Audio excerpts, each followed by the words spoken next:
Actuellement, nous totalisons plus de 6 contrats que ce dernier a pu signer avec les différents partenaires.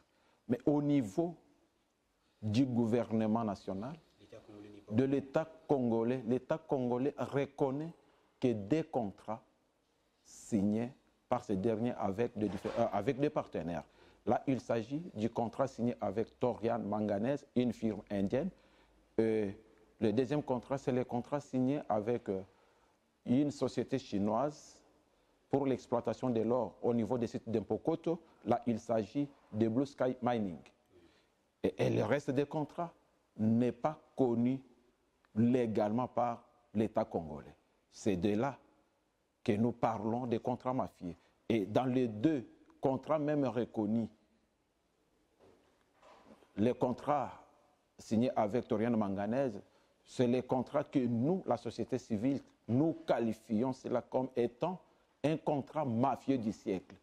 C'est de là que la société appartenant à l'État congolais est bradée pour une somme dérisoire.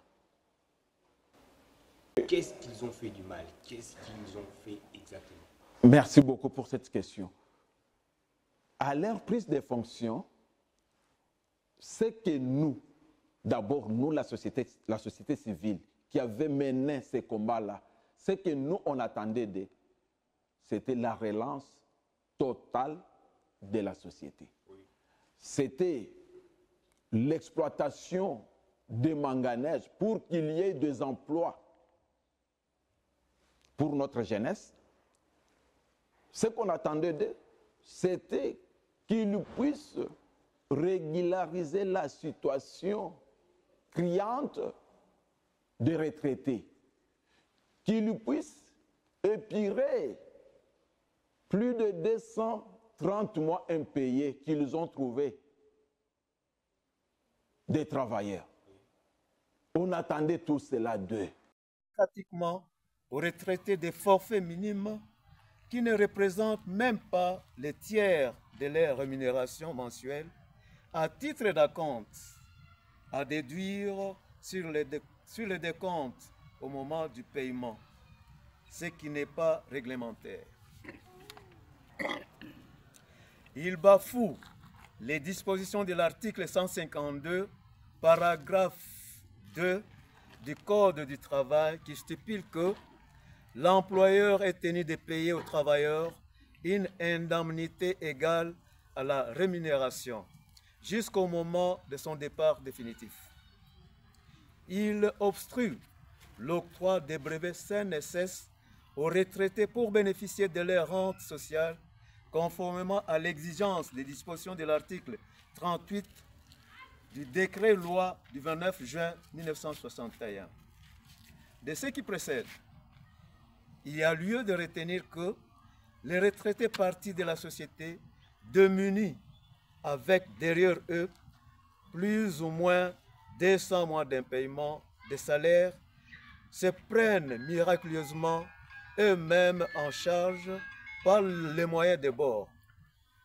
Il s'agit d'un crime contre l'humanité.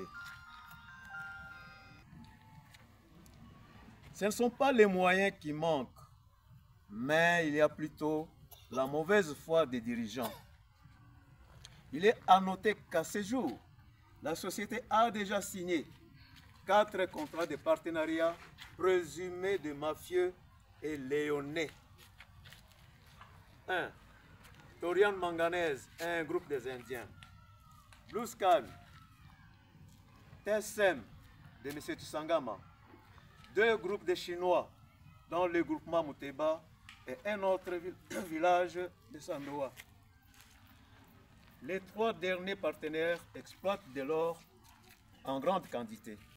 Mais chose grave, dès qu'ils sont arrivés, les premiers contrats signés avec la société TSM de M. Siméon Tsangama pour l'exploitation de l'or au niveau des Xingu Manganese, ils ont pris la somme au détriment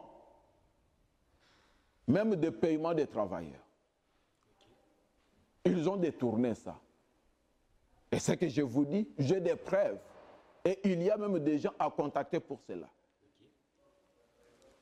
Le deuxième contrat, c'est le contrat Torian, signé avec Torian Manganese, cette société indienne. Quand nous avons eu les contrats, nous l'avons examiné. Nous avons trouvé que la société qui appartenait à l'État congolais a été totalement bradée pour une somme dérisoire. La modalité de paiement de 3 millions de pas de porte figurant dans les contrats n'existait même pas. Nous les avons approchés, qu'on puisse parler, qu'on puisse leur montrer. Ils n'ont pas pu nous accorder cette possibilité-là. Et ils ont eu la chance d'écouter même quelques cadres de la société qui se plaignaient. On croyait parfois qu'il pouvait y avoir un changement. Mais hélas, rien de bon ne s'est passé. Voilà comment, après avoir tout réuni, nous avons dit non, il faut encore dénoncer. Ça commence mal. Et c'est comme ça que nous avons saisi pour la deuxième fois encore l'IGF. Tout ce que nous avions dénoncé, nous le disons devant votre caméra, chers journalistes. La société commerciale la minière d'Excellence Manganèse est capable elle-même de résoudre toutes ces difficultés. Ce qui manque à cette société, pas la volonté d'abord, ce qui manque, c'est la qualité de bon management. C'est ce qui manque à la société. Aujourd'hui, je peux vous brandir plus de 6 contrats signés. Mais où serait l'argent de tous ces contrats? Ces contrats ont été signés par qui? Mais c'est par l'actuel comité de gestion, par l'actuel DG avec les différents partenaires. Le gouvernement central n'est pas au courant de ces contrats. Mais je vous dis qu'il y a des contrats que le gouvernement central n'est pas au courant. Il y a des contrats. C'est comme par exemple, aujourd'hui, l'actuel DG nous a dit, nous la société civile, nous lui avons posé la question. À Sandoa, dans des concessions appartenant à la société, il y a des sociétés chinoises qui sont là-bas en train d'exploiter de l'or. Ils sont en train d'exploiter avec quel permis? Qui les a fournis le permis d'exploitation? Vous savez la réponse que le DG nous a donnée? Il nous dira que ce qui se passe à Sandoa, dans des concessions appartenant à la société commerciale la minière d'Excellence Manganèse, je ne sais rien, je ne connais rien. Mais ce que je peux vous dire est que là-bas, il n'y a que des officiers militaires, des généraux qui sont en train d'exploiter. Il n'y a que quelques conseillers à la présidence qui sont en train d'exploiter là-bas. Donc même des conseillers et des officiers sont... Oui, d'après ses propres réponses qu'il nous avait données. Alors, nous lui avons dit, mais ça peut se faire comment? Pendant qu'ils sont en train d'exploiter dans des concessions appartenant à la société dont vous êtes responsable. C'est comme ça qu'ils pouvaient nous tromper. Mais aujourd'hui, nous avons les contrats signés avec la société chinoise Amani qui exploite là-bas. Pour votre gouverne, il y a 3 Chinois qui ont été appréhendés dans ces sites-là, qu'on a acheminés à Kolwezi par le premier vice-président de l'Assemblée provinciale et le procureur de Sandoa. Et ces 3 Chinois, si je peux mettre à votre disposition leurs révélations, ça ferait froid au dos. Mais nous nous réservons pour mettre cela acquis de droit, afin que la justice soit faite. le problème, c'est quoi avec l'actuel DG? Pour lui, le gouvernement congolais peut se pencher qu'à des manganèses.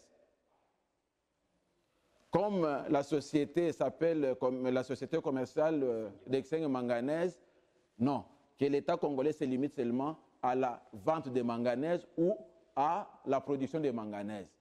Alors, comme il y a de l'or, je peux aussi en profiter et faire mes business.